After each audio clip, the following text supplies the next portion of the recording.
The opinions expressed on this program are solely those of its hosts, guests, or callers, and do not necessarily represent the opinions of WTBR-FM, its management, other producers, or sponsors. Please note that this episode contains discussions on domestic violence, sexual assault, and suicide. For Berkshire County residents who have been impacted by domestic and sexual violence, please reach out to the Elizabeth Freeman Center at 1-866-401-2425. For those outside of this area, please call the National Domestic Violence Hotline at 1-800-799-7233. Also, if you or someone you know has suicidal thoughts, please dial 988 for the National Suicide Prevention Lifeline.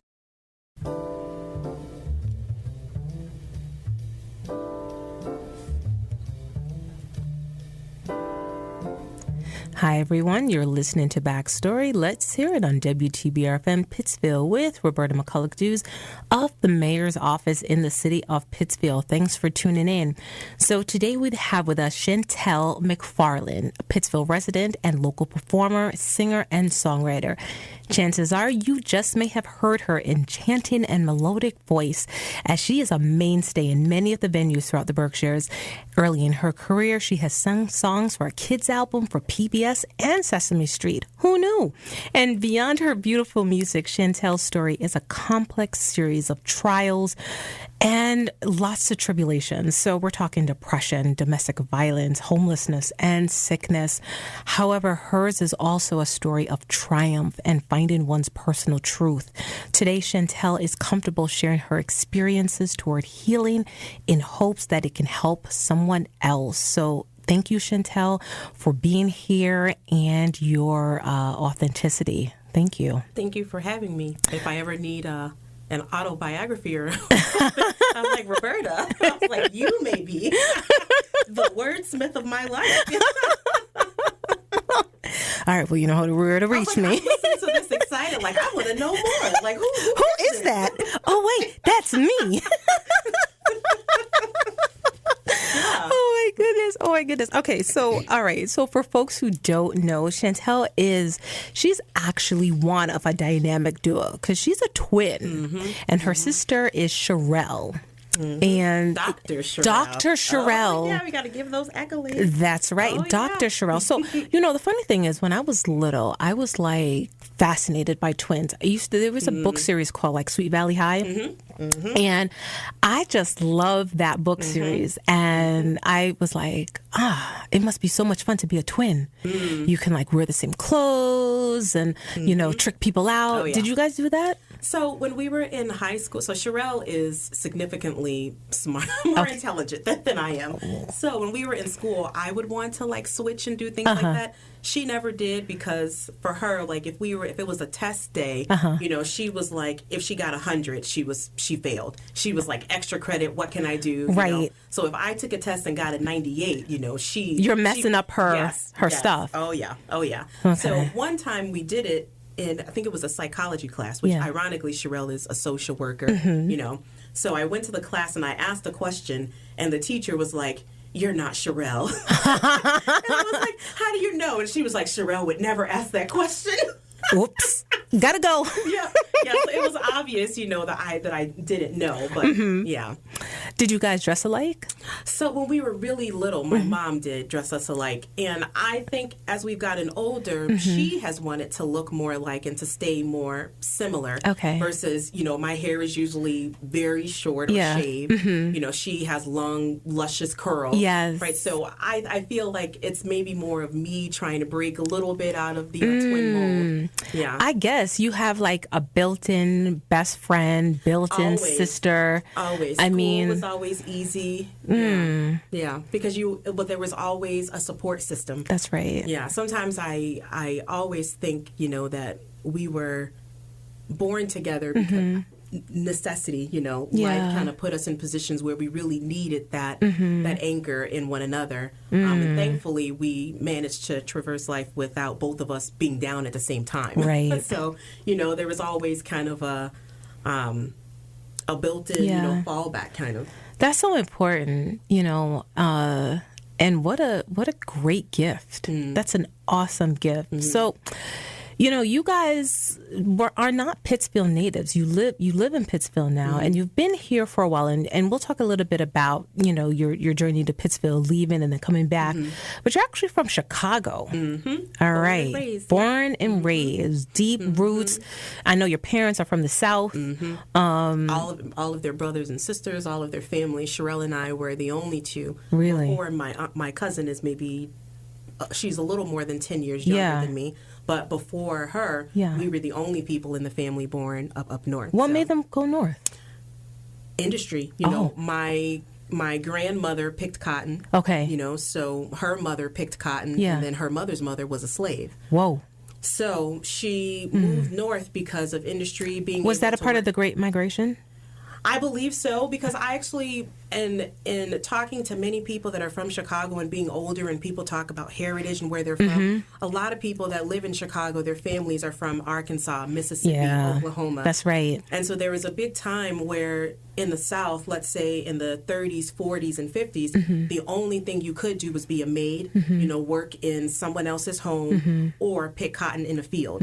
So if you wanted to have any kind of life or any kind of chance, the only way that you were going to get out of poverty was to go north. Right. So what people often didn't know is you were just trading a Southern style of poverty, which often included extreme racism, for a Northern poverty, which may have had less racism, but was still poor nonetheless. And so I think about cities like Chicago, who used to, and still do, hail Mayor Daley, who was a machine, as being someone who changed things for African Americans. However, when you look at what he did with the cities, the creation of the ghettos, now what we know as ghettos, was created by Mayor Daley as an opportunity to give minorities a place to live where they can be amongst themselves, be amongst like people. So then when you start to realize how education works, how funding and all of that works, putting all of these people who are underserved, underprivileged, and poor in a neighborhood now means when their kids are going to school, that school is poor, it's underfunded, and thus the cycle of poverty continues. So Mayor Daley was systemically, those choices oppressed black people in Chicago. And for a lot of my life, younger, let's say in the 80s and 90s, there was a lot of gang violence. Where did you grow up in Chicago? On the South Side. South. Okay. So, which now it's kind of like parts of the West Side are a little bit, more intense. But we lived right off of 79th Street, if you know anything about I don't. Chicago. I don't know Chicago at all. Yeah, 79th Street is like the, it's everything. It's any and everything goes down there. Is it like everything like good or everything? Oh, no.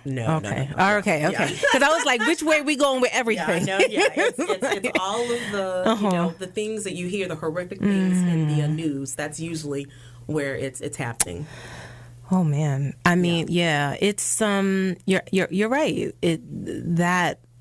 That move to the north for so many, it was right, and there was the promise of opportunity. But I think, like you said, when they found a different form of subjugation, right, and it was not. Life was not easy. No, and people come with hopes and dreams, and then. Those built-in systemic barriers. You're still capped. Yeah, absolutely. Yeah. How did your family navigate that terrain? It was probably different for each generation. I think my grandmother had a certain way of handling it. I think for many people it was like the racism was just accepted. It was something I actually, have a therapist now, and I was, telling her something that happened in my childhood, and she was like, that was horrific.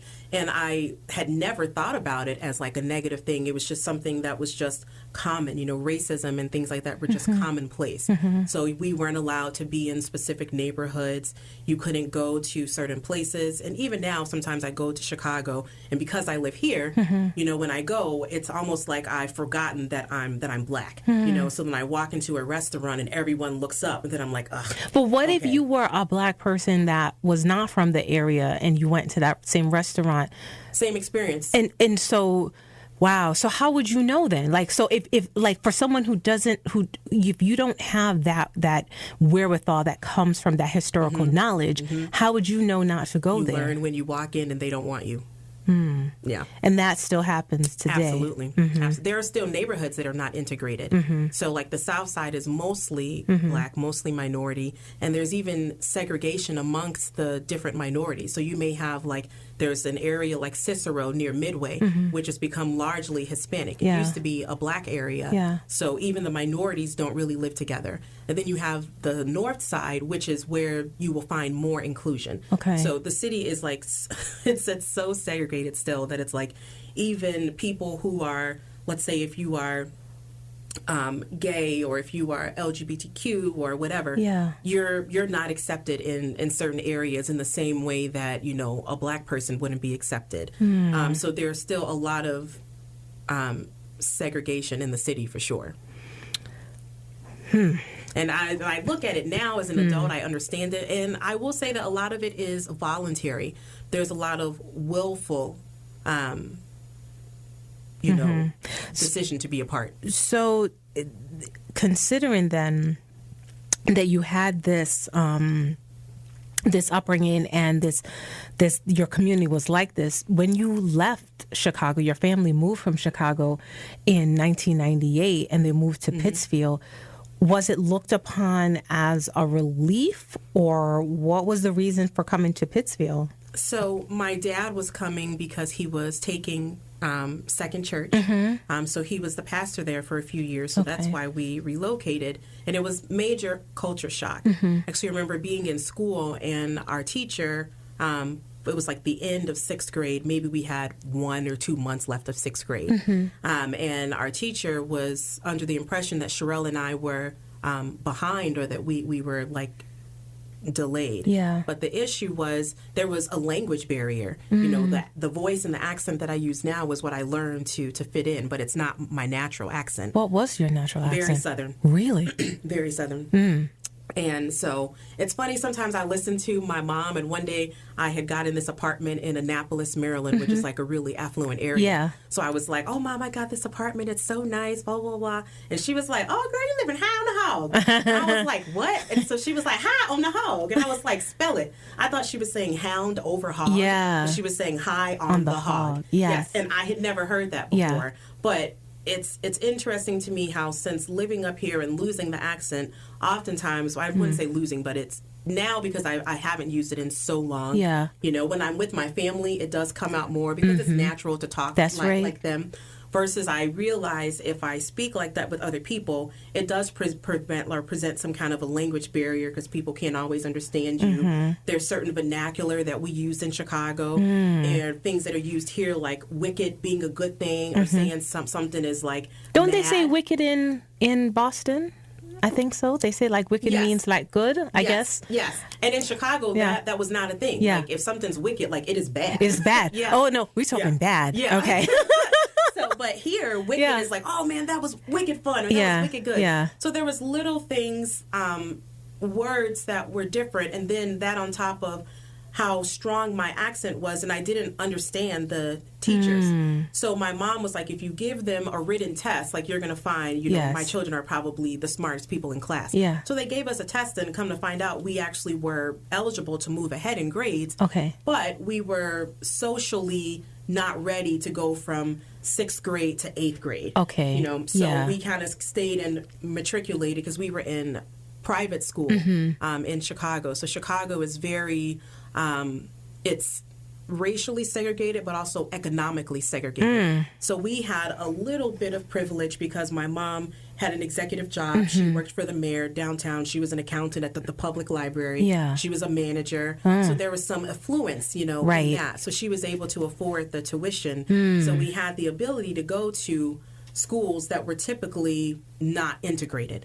So this one school we went to wasn't integrated at all, and I believe either our year or the year before us was the first time that they started to let minorities come in. So I don't know if you remember, in the 80s and the 90s, there was a big push for these more affluent schools to allow more minorities in, and there was funding that was given to schools for meeting like a certain percentage. It's still a thing now. Like, there's a certain percentage of different ethnic groups that, you're supposed to have in order to, keep up with certain funding demands.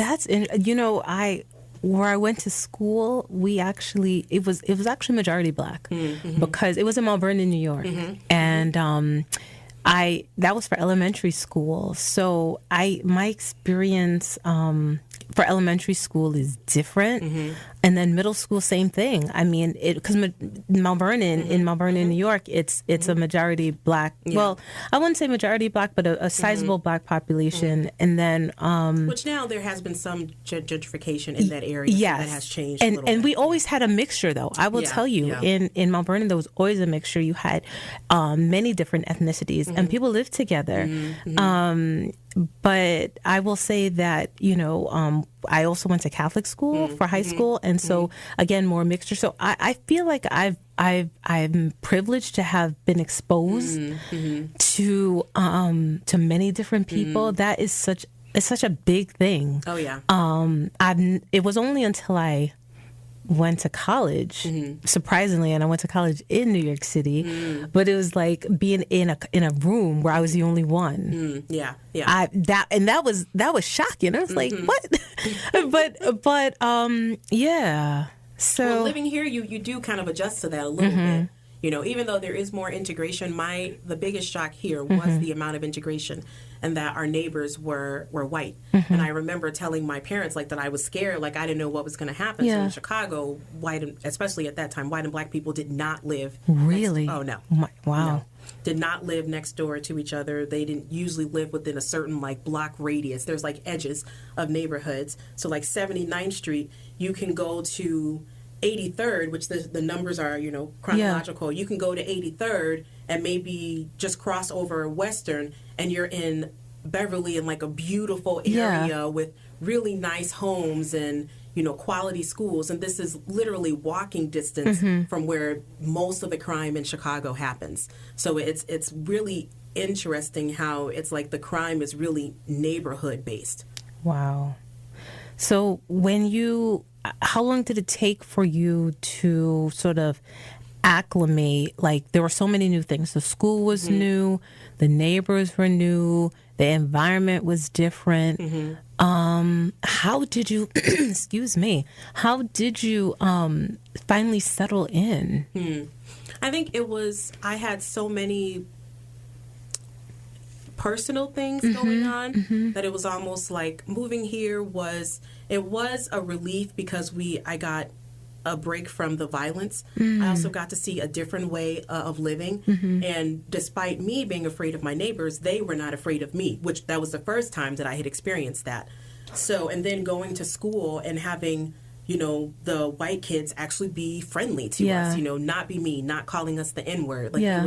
It was a complete change over what I experienced in Chicago. Chicago was a lot of demoralization. Our principal saying completely rude things to my sister and I that we would never amount to anything. And that was in the private school? Oh, yeah. She told us that we would only ever be, N-words, all of this. So for me, that completely changed my mindset about what I wanted to do education-wise and the kind of person I wanted to be. Most of my life, was spent kind of trying to prove that this woman wrong, to prove that she was incorrect about me. So that was almost like that first level trauma. Yeah. Because, you listen to those trusted adults in your life who speak those words. Either they're speaking words of uplift or they're speaking words of negativity. And to think a principal of a school that you're paying to attend. Oh, but they were very clear that we were not welcome. We couldn't take the bus. Oh, yeah. And after school, if my mom couldn't pick us up, most of the other kids, if their parents were late, there was a room in the basement in the back where kids would hang out until their parents come. We couldn't hang out there. We had to sit on the front steps and wait. So it ended up being my mom coming from downtown couldn't get to us in time, to get out of school. So either my uncle or my step-grandfather would pick us up from school and bring us home just because we couldn't take the bus or, Wow. I was not expecting to hear that about Chicago. I don't know. I mean, I listen, I have an awareness of the things that exist and the challenges and the barriers, but the fact is you're relatively young. Mm-hmm. So put in a time frame around this, we're looking at a relatively just a few years. We're talking the 80s and 90s. Exactly. Yeah. So we're not talking like 1950, no. 1960. Jim Crow was done. Exactly. Yeah. Mm-hmm. Yeah. Mm-hmm. So that's your first layer, right? So as a little girl, you are already battling these voices that have been spoken to you, already whittling away at your self-esteem. Mm-hmm. You come to Pittsfield, and in Pittsfield, you see another way of life. You make friends, I presume. Mm-hmm. You make friends. You build a community. Yep. Which high school did you go to? PHS. You went to PHS. Mm-hmm. Okay. And then which year did you get here, like for high school? So I went to at the time that I went to PHS, Herberg Middle School was actually being redesigned. Okay. So I went to high school for 8th grade. Oh, okay. Yeah. All right. Even though we would have been at Reed, but we actually moved from where we were. Mm-hmm. My parents divorced or separated maybe at the end of 8th grade, I think. So by the time we were ready to start school in 9th grade, we had already moved to another side of town, which put us in the Herberg district. But Herberg was closed, so we ended up just going to PHS, which I thought it was actually kind of nice because I got to matriculate with the same people for 5 years. So most of the people that I went to high school with, I'm still friends with in some way, or even if not daily talking friends, we're on social media, which obviously social media has changed that. Yes. Previously, I would say, before there was MySpace or anything, once we left school, a lot of people lost contact. Right. And then because of the medias, you find MySpace. I know. Tom. I know Tom. Right. Yeah, those were the old days in the beginning. Right. That's right. Where in order to have a social media page, you had to know a little bit of coding. Right. To create it. Or you had to be able to Google codes and, Oh my gosh. Yeah. That seems so archaic now. It's like, what? Mm-hmm. So, you have this level of stability, and I think it's almost like the precursor before everything starts to just get really deep for you, because I think the college years for you, and maybe your sister a little bit, but I'll just focus on you right now, they were hard. Oh, yeah. I mean, hard enough to where I didn't finish. I left 2 months before graduation. So, yeah. Do you want to go into a little bit about why that journey was a little bit... Yeah, so I experienced an assault in college, so that made, things pretty difficult. I felt I was very depressed. I struggled a lot. My last year, I had moved back from being at UMass Boston to going to Westfield again. And there was just so many memories, being there, and it was just a very heavy experience for me. And at a lot of points, I tried to just keep, pushing through. And I think at one point, I got to a place where I wasn't going to class. I was going to the bar. So instead of being in class, I was out drinking or, just do things that I thought would make me feel better, would make me forget, would take some of the edge off. So thankfully, that didn't become a life habit of drinking. But I did, have a lot of therapy, a lot of support by friends. And I know initially sometimes my response to trauma is to kind of go within, right? And to kind of push everyone out and just think, I just need to push through. I just need to get through this. I can just keep going. But eventually those things start to surface up. Right. So when I got to the point where I was considering, am I going to stay in school? What am I going to do? I was at a very low point, and I was considering suicide. So I used to drive on the back road from my mom's house, which she lived on April Lane at that time. So I would drive on the back road over Washington Mountain to get to Westfield. So I loved doing like little off-road trips. I had a 98 like Eagle Summit. It was like this cute little standard stick shift car. And so I used to drive a lot. So I used to see like pretty roads. And, some of those back roads have sharp turns and like cliffs. And I said to myself, I don't think that I would be, the person who could do something like really aggressively harmful to myself. But I said it would be easy to just turn the wheel and close my eyes, and then it's just done. Was the pain in that moment, did you feel overcome? I felt hopeless. Hopeless. Yeah. Did your sister know? Did anyone know? So my friends knew, because I did end up in a situation with a person who assaulted me, where there was a little bit of stalking on campus. So a lot of the campus security knew me. My teachers knew me because I started to have migraines and seizures around that time too. So it was a lot. Stress majorly impacts health for me. So because that was such a stressful time, it was like it was oozing out of me. It was pouring out of me musically. I actually, I was writing so much all the time. I spent so much of my time in the practice rooms. And I remember going to one of my really good friends, Omar, and I said to him that I was going to be leaving school. And so he was like, what's going on? What's up? And I was like, it's just too much. I can't really do it. And so he hugged me and I started crying. And so he was like, okay, let's just go talk to a therapist. And I was like, no, I'm just going to head home. He was like, no, you're going to a therapist. Right. So he literally dragged me across campus at Westfield, get into the therapist's office. And I just started just weeping. And so I don't know what it was, but I opened up to the therapist. I don't even remember if it was a man or a woman. I was just so heavy in emotion. Yeah. And so we were sitting on the floor just crying. And so I don't know if that release made me feel like, okay, things will be okay. And the therapist said, it's okay if you leave school if it's going to keep you alive. Because I kept thinking, if I drop out of school, I had left Bible college, my family didn't like that. There were people at my church who were gossiping about me because of leaving, Bible college. Yeah. Someone who told me, that I was messing up my life, blah, blah, blah, blah. It was like, for them, leaving that one school meant failure. And I was like, well, I'm not dropping out of school. I'm just leaving Bible college. Right. I went to BCC after that. But, for people in the religious community, it was like to leave that school was like, a big offense. Right. So I think I felt a lot of shame too, because in the back of my mind I'm thinking, what if they were right? Had I not left Bible college, he and I probably would have broken up. We wouldn't have stayed together. And even now I will say to myself, if I would have stayed, how different my life would have been. I probably would have graduated. But I also say maybe I wouldn't be in the career that I am now, because making that shift out of Bible college kind of opened up the doors that I had later, versus had I been in Pennsylvania, there's a lot of opportunities that happen between 18 and 22 that I would not have experienced, good and bad. So my friend, Omar, which I actually sang at his wedding, my sister and I wrote a song for he and his wife last year. Yeah. And, he saved my life.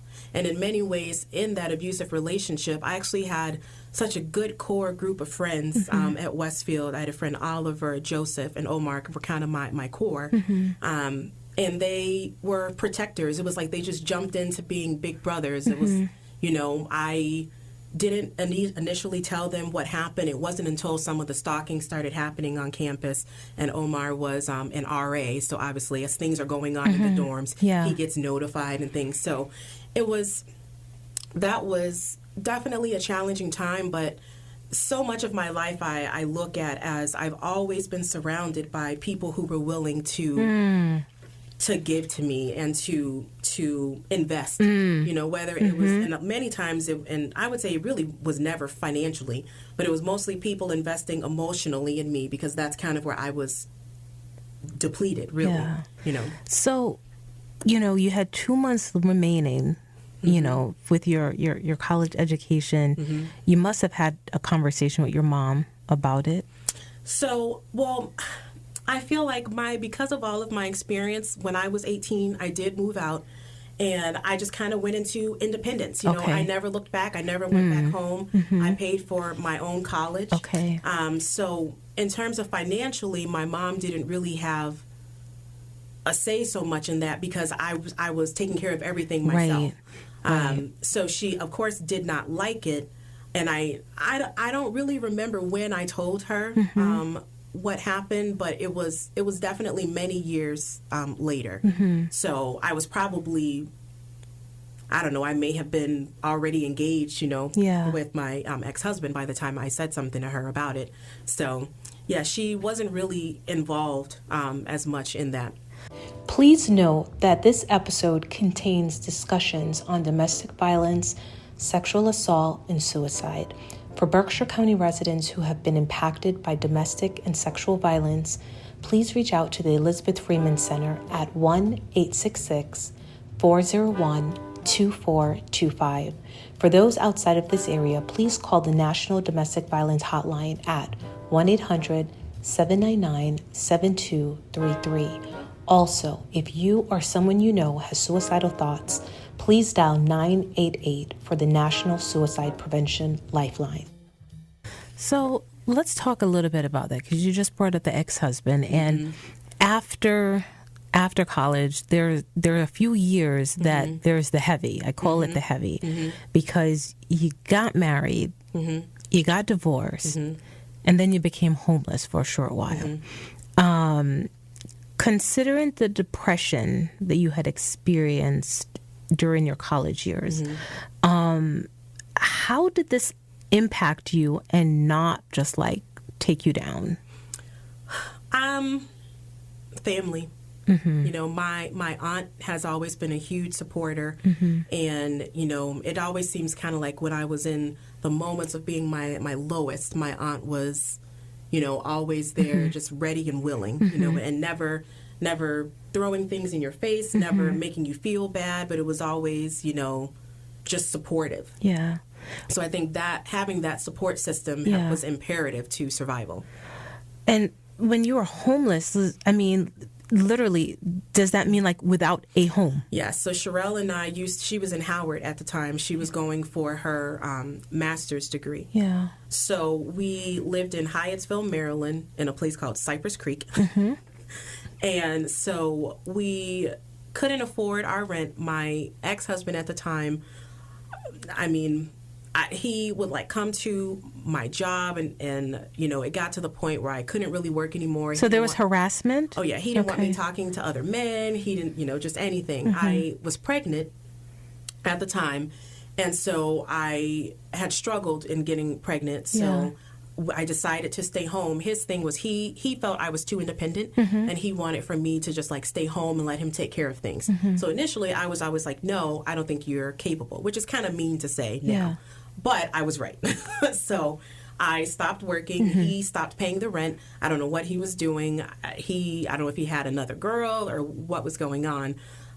So I ended up having a miscarriage, and he told me that I lost his baby, and that was kind of the beginning of a really big division between us.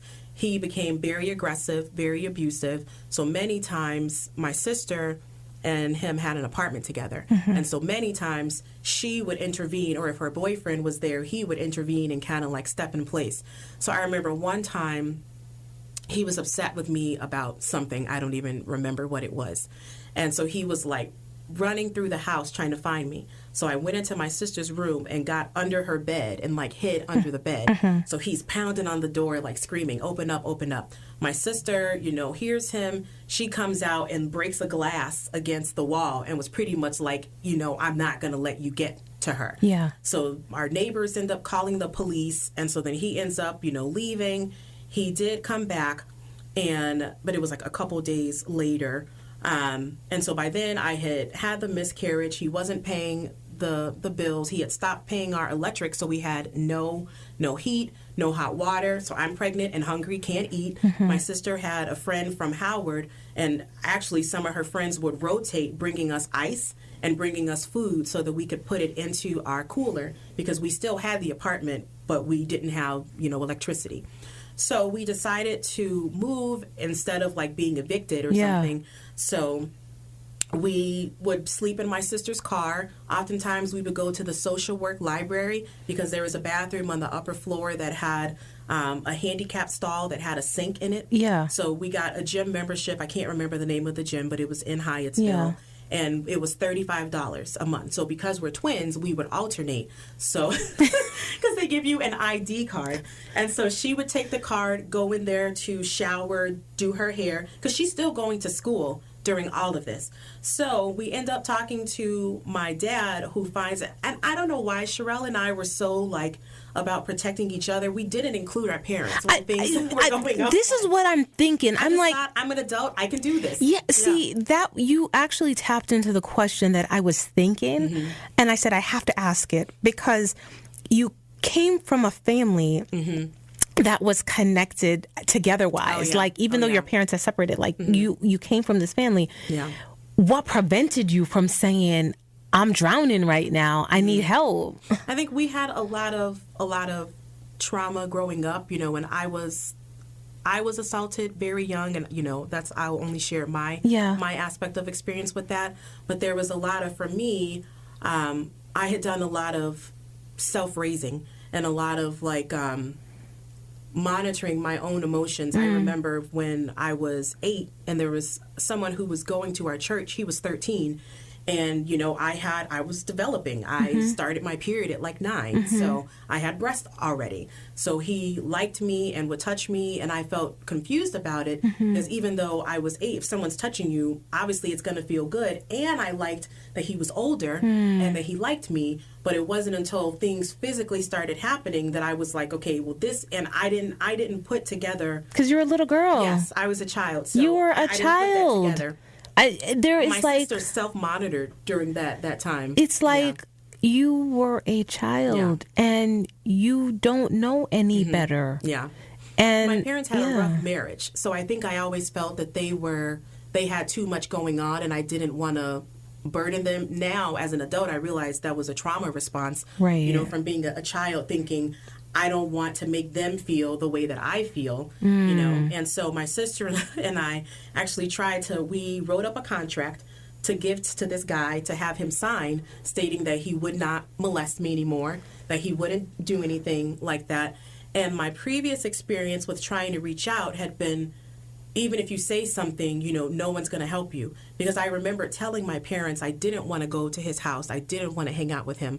But my dad had an outreach program at the church for like people who were in recovery. Yeah. So he was the son of somebody that came. And I felt like their concern was us not seeming like we were being arrogant or we didn't want to be around them because, you know, which I didn't think of anything like that. I just didn't want him to touch me. But I didn't, at that time, I was immature, obviously, and I felt like if I tell you I don't want to go over there and I'm serious, why can't you just listen to me? I felt like I shouldn't have to tell you he's molesting me for you to listen. So I developed anger with them early on.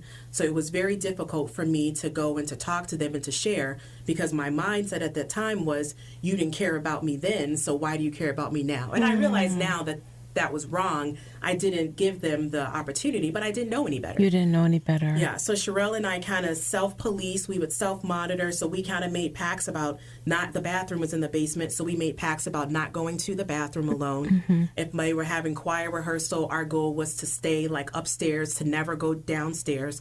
And if I had to go to the bathroom, she would come with me. So then one day, my dad decides after choir rehearsal that he wants to take all the kids to see a movie. So we go to the movie theater, and I had to go to the bathroom. And I thought, okay, it's a public place, like everything is going to be fine.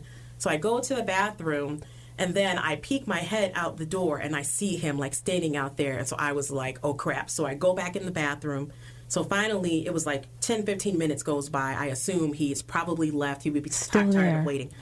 So I asked the woman, is there a young, guy sitting outside? And she was like, oh, no, I didn't see anyone. So I walk out the movie theater. I don't remember where it was, but the movies, it was like the basement. It was 2 stairwells that came down like on opposite side. And you went upstairs to get to where all of the theaters were. Yeah. So I opened the door. I didn't see him. I tried to make a beeline up the stairs. I have no idea where he came from. Ran up the stairs, grabs me by my leg, and drags me back down the stairs. So he gets up on top of me, has my hair, grabs me by the back of my hair, throws me against the wall, and proceeds to put his hand in my pants. Oh, gosh. So I start screaming like, bloody murder for someone to come down. The movie theater people came down and saw what he was doing and was just like, oh crap, and just walked away, and no one came back. So pretty much it was me down there. I may have been 9 or 10 at the time, just fighting against him, against the wall. And even though he wasn't that much older than me, he was taller, he was bigger, he was stronger. Because when it started, I was 8 and he was already like 12 or 13. So by this time, I'm 10, he's a teenager.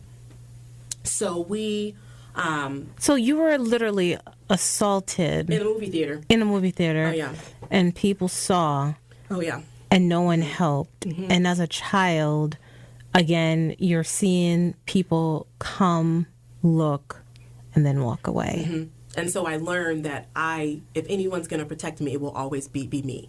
And so I was very young when I learned that. And that's what influenced why all of my decisions after that. That would make sense because, I guess if you experience something as traumatic and raw as this, then you would definitely have those guardrails in place. Oh, yeah. And say, like, no one's ever going to, like, come close to me and hurt me again. And ironically, I ended up being with a series of long relationships where I experienced the exact same thing. Well, isn't that what they say when you go through trauma?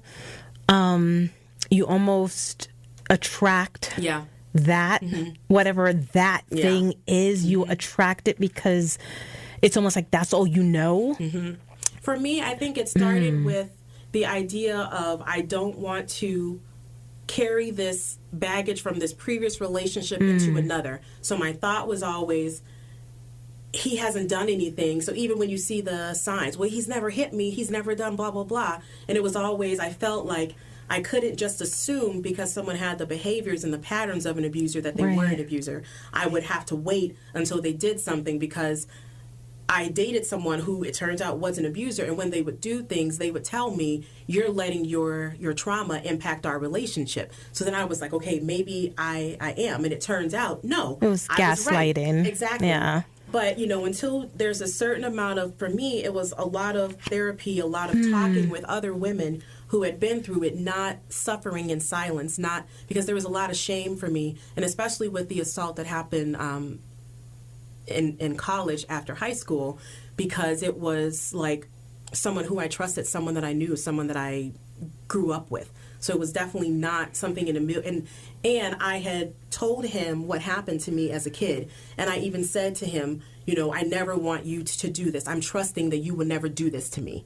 We explicitly had that conversation. So that's why it was even more of a violation. When that did happen, I felt a lot of shame, a lot of just personal fault. Wow. For my listeners just tuning in, my guest today is Chantell McFarland. And she's a local performer, but she right now is sharing her powerful truth of a journey, a long journey of trauma, but also her pathway to healing. And we just thank her for her transparency and being vulnerable with us today. So, wow. Wow. So with all of that, how did you ever learn to trust and love again?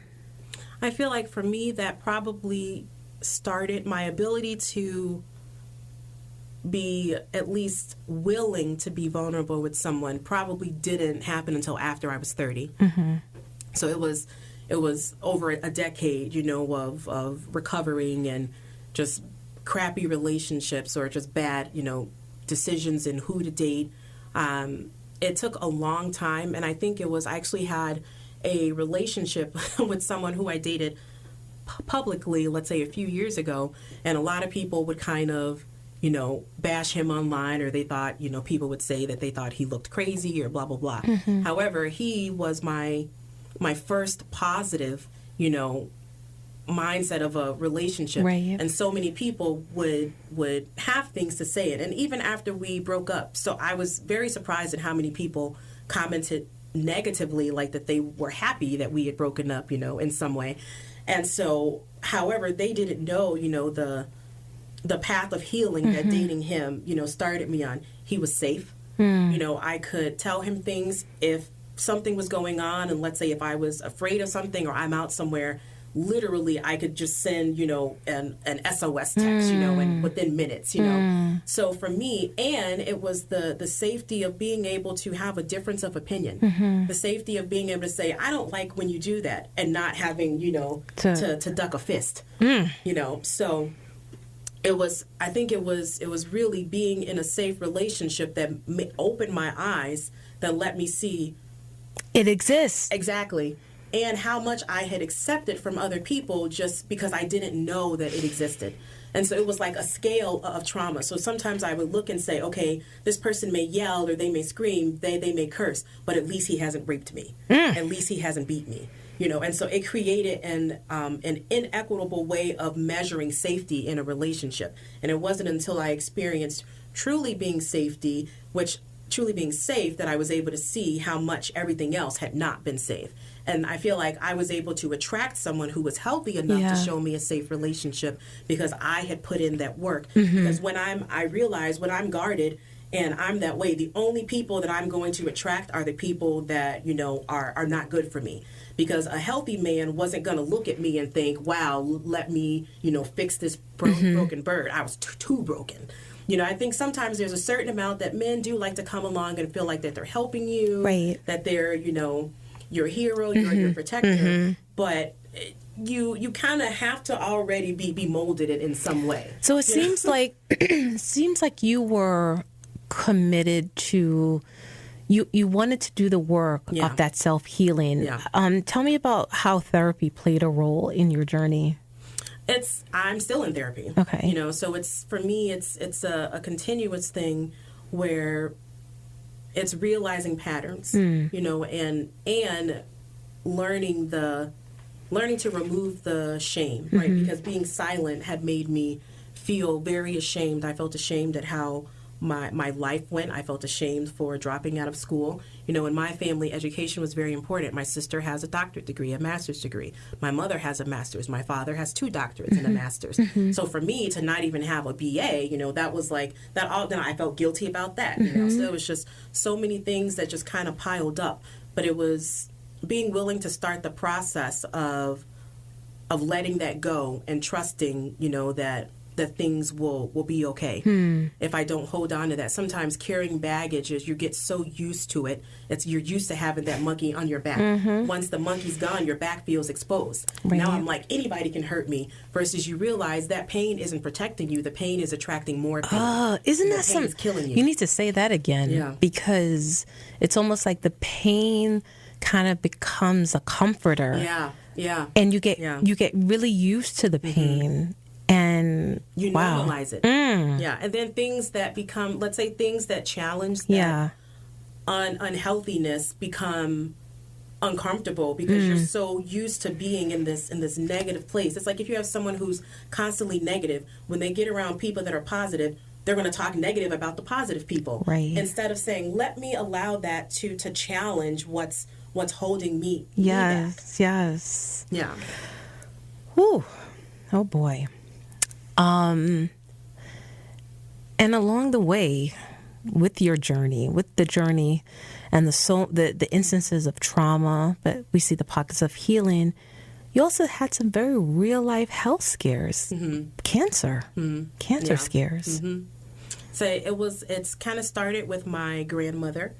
She didn't survive.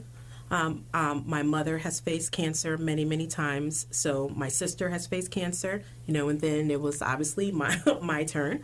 So thankfully, obviously, I'm benign. I do still have masses, in my breast that we monitor very often. And it's actually ironic. My sister recently has a mass that is the exact same size and almost in the exact same position in the same breast. So obviously we're looking into the genetic factors there. So yeah, I think for me, that was also a point, and that happened just before COVID started. So COVID was really, I kind of feel like the beginning of the unwinding and a major wave of healing for me because I was able to just kind of relax and sit back. I wasn't working. I was temporarily laid off. I did a lot of hiking. I just spent a lot of quality time with like a close, group of people. It was just a time of self-discovery and just doing what I wanted to do. So, so we're friends on social media, and you post a lot about your journey. You're very transparent. Is that something that you would have done a few years ago versus now?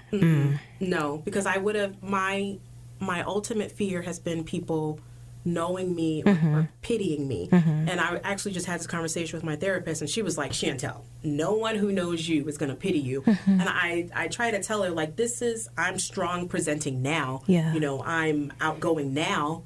But if people who knew me during those hurt phases, who saw the brokenness and just how sad, I was. Sometimes I do wish that my friends could have an inkling into that, because there are times that I feel exhausted of presenting strong, because people often think you don't need anything because you're always so strong. Or people message me, oh, you're always giving encouraging, messages, and I love reading your post, not realizing sometimes that enlightenment, that sharing came out of maybe being in a dark place for a week, and I got to a place where something happened and, I let it out. I'm venting the years of anguish and years of heaviness.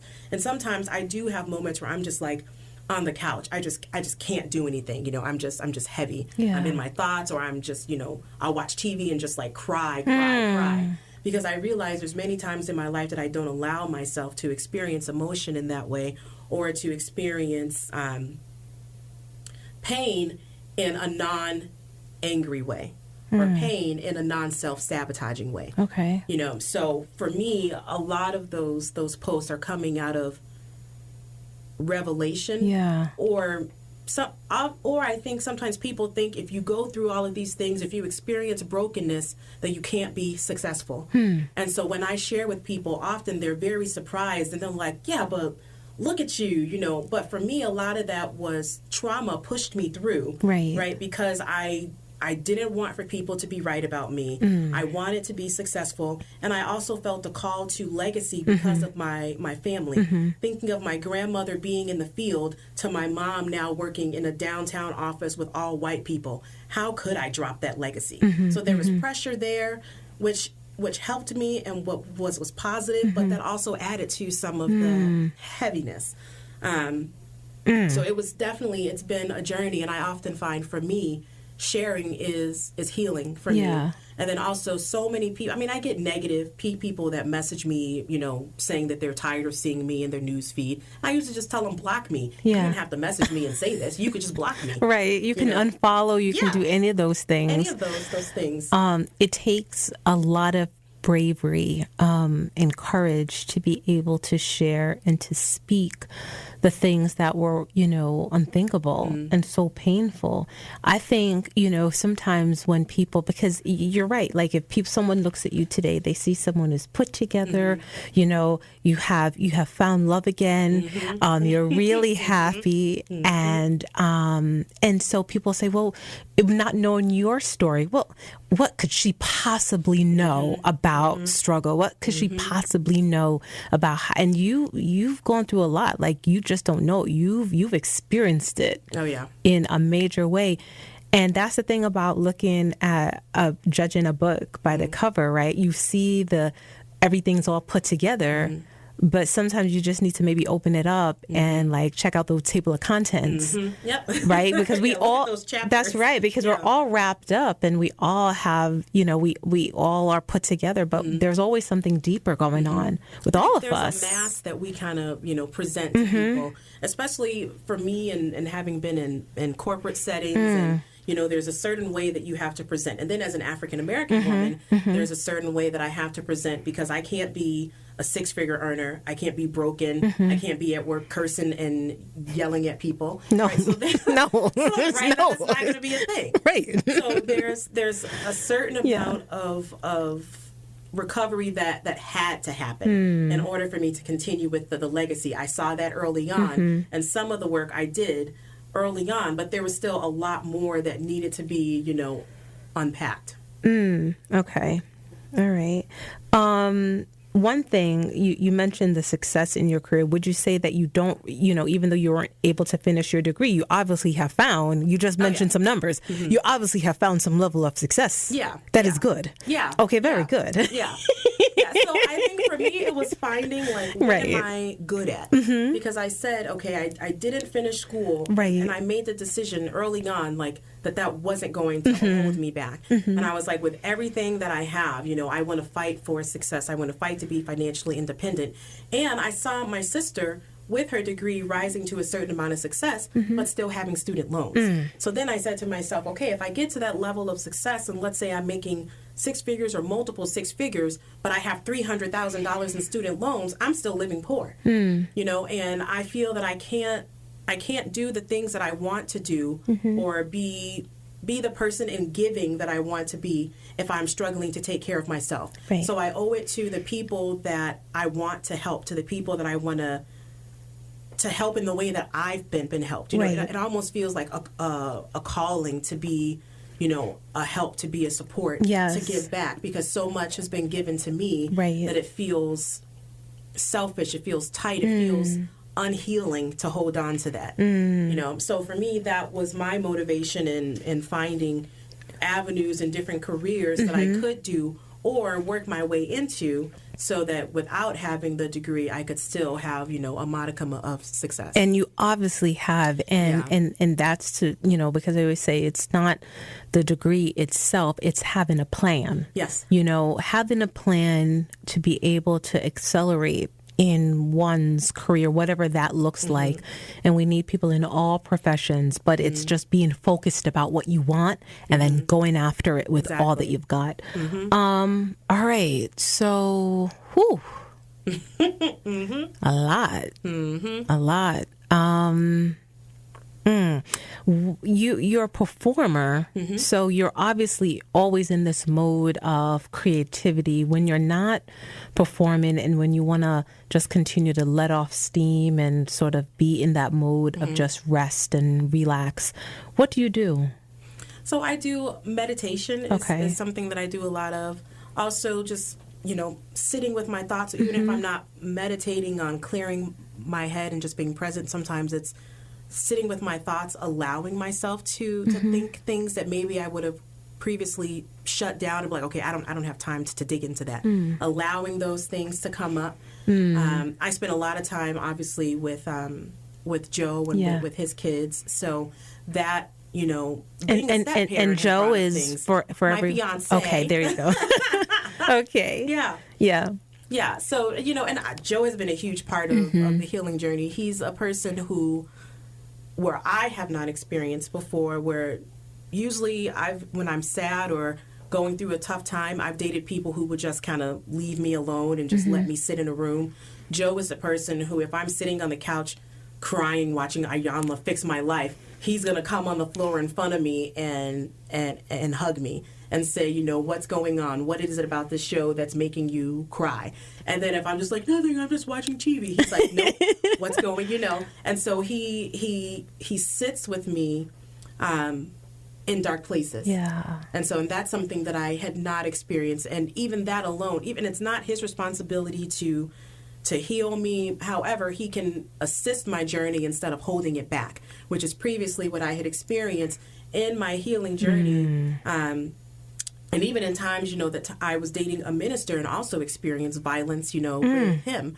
And that was someone who I expected to be helpful and healing on my journey, because he knew so much about me and knew me my entire life, And so when violence entered into that relationship, for me, that I think was a wake-up call that there were signs still in that I ignored. So I was like, okay, my work isn't done. I'm still making bad choices. So sometimes it was just realizing I wasn't done and just going back to the drawing board and saying, okay, what else is there? What's still there? And being a step parent for me has brought out things, too, that I need to continue to work on. So it's wonderful because Joe gives me the space and the latitude to do that, but he's also like, let me come alongside you. How can I help you? How can I support you? Well, I'm glad you found your Joe. Yeah. If you, as we wrap this up, if you had to choose one word to describe you, what would that be?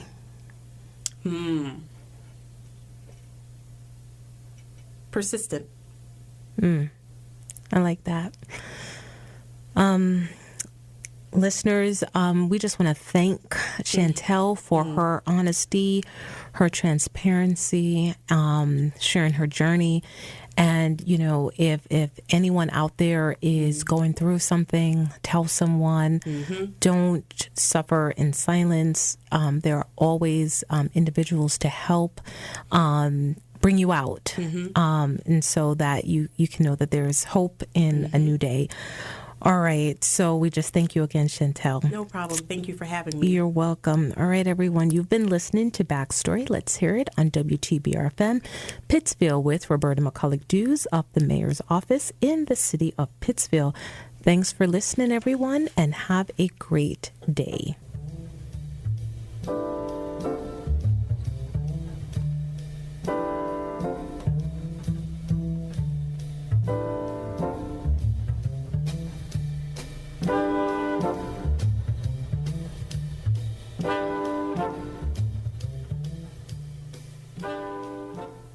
For Berkshire County residents who have been impacted by domestic and sexual violence, please reach out to the Elizabeth Freeman Center at 1-866-401-2425.